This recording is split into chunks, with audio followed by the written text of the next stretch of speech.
Yeah, religion is a disease. It always has been since I grew up Christian. Religion at times can separate us. What good is religion if you have nothing to gain from it? All you're doing is praising some invisible sky daddy or what have you, and nandigaling ako. All you're doing is praising some invisible sky daddy or what have you, and are forced to for as long as you go to church. Don't get me started on religious drama. I've read too many articles about it and it breaks my heart. Yun lang sabi niya. Yun. May mga comments na I stopped going to church since pandemic. So parang sinasabi niya na parang yung religion, Nagde-divide lang ng tao imbis na parang pwede. Pero sa sitwasyon na yan, kung parang yung sinasabi niya kasi parang wala ka naman nakukuha sa pag-praise mo kay kung kanino man. Oo, kung kanino man na ayun no, sabi niya nothing to gain from it nga daw. So, pero di ba yun nga yung faith? Doon nga nagsasama-sama yung tao? Or hindi ba yun yung point niya? Hindi, tama ka, pero ang point niya, iba-iba yung faith ng tao. Kasi hindi ko alam kung anong ina-expect niya. Kasi parang sinasabi niya na meron ka dapat mag-gain from it. Meron naman eh. Ako sa dyan, ang itatanong ko lang sa kanya nan, so anong tingin mo ang mangyayari sa atin or mangyayari sa'yo when you pass on? Pag namatay ka na, anong tingin mong mangyayari? Or anong nasa isip mo mangyayari? Ikaw, tanungin kita lang. Sa religion pa rin ba pasok yan? Kasi parang hindi ba different ang belief sa religion? Parang yung belief is kung ano lang talaga yung tingin mo. Very Tapos ang good. religion is yung talagang yung mga Catholic, gano'n. Very good, very good. Napaka-connected yan. Kasi belief, religion, kailangan may pinaniniwalaan ka eh. And yung pinaka-channel kasi ng tao para sa faith and belief mo, religion talaga. So babalik nga ako sa tanong ko na yon. Anong tingin mong mangyayari sa'yo once you pass on? Pag namatay ka, ano na? Ano na naiisip mo or ano na tingin mong mangyayari? Kasi tinatanong mo kung ano yung magigain mo dyan.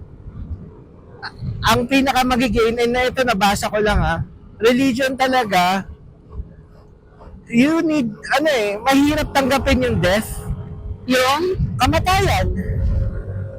Mas madaling tanggapin yung kamatayan or mas matatanggap mo yung kamatayan once you believe in something. And yun yung nabibigay or yun yung nagigain mo sa religion or sa belief system mo. Ngayon, kung wala kang pinaniniwalaan, mahirapan ka mag-accept it. Hindi ba ang lungkot na naiisip mo pag namatay ka is magiging buhangin ka na, ay magiging abo ka na lang? Magiging abo ka na lang, tapos yun na.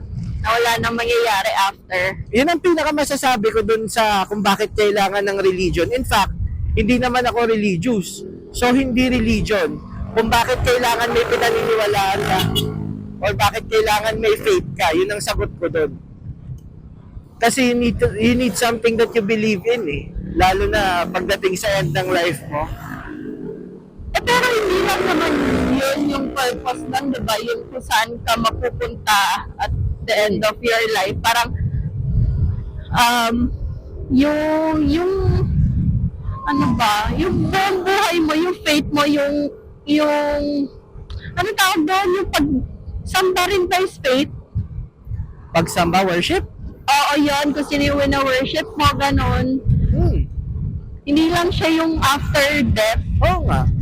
Pero ibig ko sabihin, yun yung tingin ko isa sa pinaka-may gain mo. Pero yung sa daily life mo, Love na yun pala yung Marilake Run. oo nga, ngayon ba? Oo, 24. Ano ba? Tapos na ba yun? Baka tapos na kanina umaga. Oo. Pero yun nga, maski sa pag-worship or sa everyday life mo malaking tulong yung may purpose ka Di ba sinasabi lahat na religion okay kasi may mga religion naman na napaka literal or napaka negative sa kung ano naman dapat talaga. Pero, mas madaling mabuhay na meron kang belief system talaga. Nang may faith, May purpose ka. purpose to serve, and worship, ganon. Ako, kaya ako nararamdaman or kaya siguro niya sinasabi to divide people. Ang problema, o yung nakikita lang niya kasi, is yung pagkaiba-iba na. Pero yung sa grupo-grupo na yun na magkakahiwalay, sabihin natin, Muslim sa Catholics. As one sila Ha? Parang kapag nandun ka sa... Kapag titignan mo siya outside, makikita mo na hiwa-hiwalay iba-iba. Pero kapag nandun ka, if as a Muslim, as a, as one kayo di ba? Kaya nga. Pero yun yung... Pero since siya na wala siyang sariling, baka wala lang siyang belongingness, ganon. Hindi niya feel na belong siya kasi Christian daw siya. Baka kailangan niya mag-transfer or what, ng ibang beliefs, ganon. Baka hindi nagmamatch yung belief niya dun sa kung nasan man siya ngayon. Kasi pwede naman yun, di ba? Saka, hindi naman kung saan ka pinanganak is doon ka na forever. Saka pag naging adult ka na, yun na hinahanap mo Oo. After mo ma-reach yung success ng physical success, yung mga monetary success, mga sunod mo na hanapin, spiritual success So bakit bakit hindi nila gawin na, or siguro kasi ganun na, since forever, yung binyag, di ba yun yung pagtanggap mo sa religion? Bakit hindi yung kung kailan may utak na yung mga tao,